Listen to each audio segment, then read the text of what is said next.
Welcome back to another video. Today I'm going to show you how to make random respawn points for things you could do like PvPs and such as. I'm just going to get to it.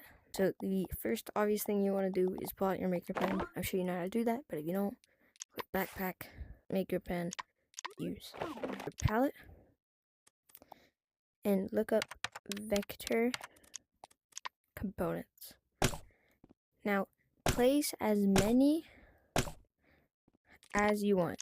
So the amount of vector components you have is the amount of random spawn points you want. And then wherever you want like a random spawn point, wherever you want a random spawn point to be, place that vector component facing down in each of those spots.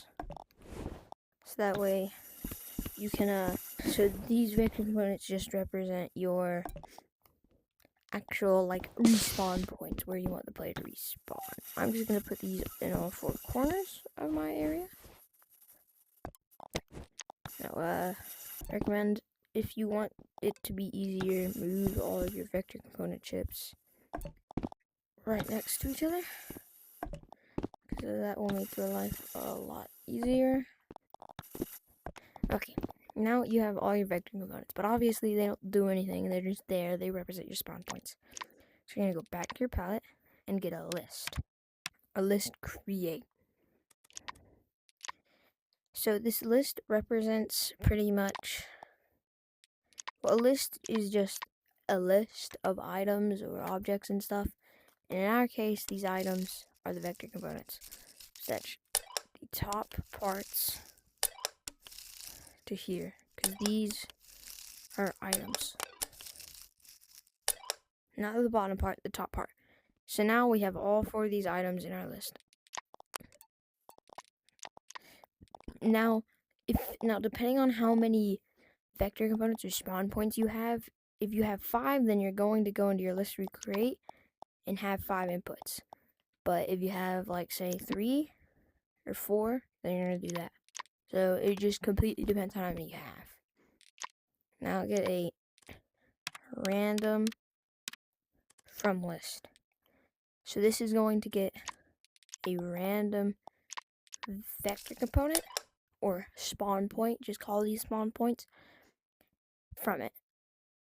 Now it's going to say invalid vector component. That's because the random from list has not ran yet, so it's completely normal. Now connect this to whenever you want your player to spawn. For me, I'm just going to get an interaction volume. If you don't know, interaction volumes are just invisible buttons that you can press. And I'm going to put on use the random from list. So now when I use it, if you did it correctly, when you click or you activate your random from list, this should no longer say invalid vector component. It should just say vector component. Sorry, I'm really stuttery. Now, the next thing you want to do is go on your palette and get a set position and a get position. So now, after this, you're gonna click the after execution. It is going to execute the set position. The target is going to be the player that used, or like say if you're using in trigger volume, it'd be the player that entered, such as, and the position on the get position, and the target is going to be the value. So pretty much what is happening is when I press this, I'm not going to press it, but when I press this, it is going to get a random vector component or spawn point, and it is going to teleport our player to that spawn point that it gets. So watch. Boom. So teleported in this corner, go over, press this. Now I'm in this corner. Now this is just a really simple way of doing it.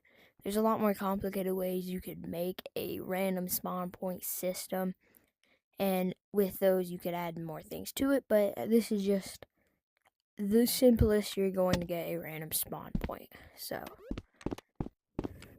yeah, that's about it. Anyways, if you enjoyed that and you want more tips or tricks on circuits or any more tutorials on it, then I recommend you like and subscribe these videos. And also hit the bell to know when these come out and you have more details on it. So yeah,